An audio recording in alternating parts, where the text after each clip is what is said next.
Before this story ends, you'll understand why one simple question can change an entire life.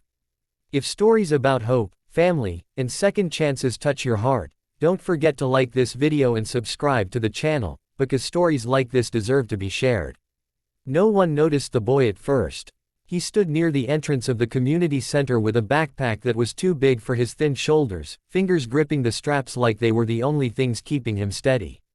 People walked past him carrying donation boxes, chatting, laughing, busy with their own lives.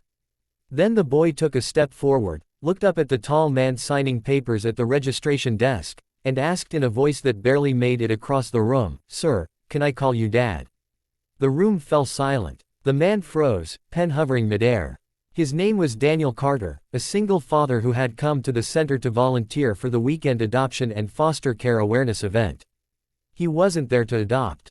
He told himself that clearly, firmly.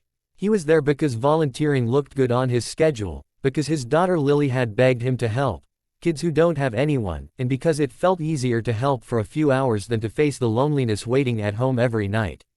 Daniel slowly turned to face the boy. The child couldn't have been more than 8 years old, with messy hair, scuffed sneakers, and eyes that held a kind of tired sadness no child should carry. The question hung in the air, heavy and awkward.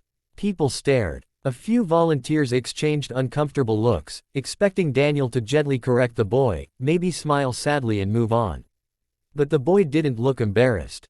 He looked hopeful. Desperate, even. Daniel swallowed hard. 7 years earlier, his wife had died suddenly, leaving him alone with a newborn daughter and a mountain of grief.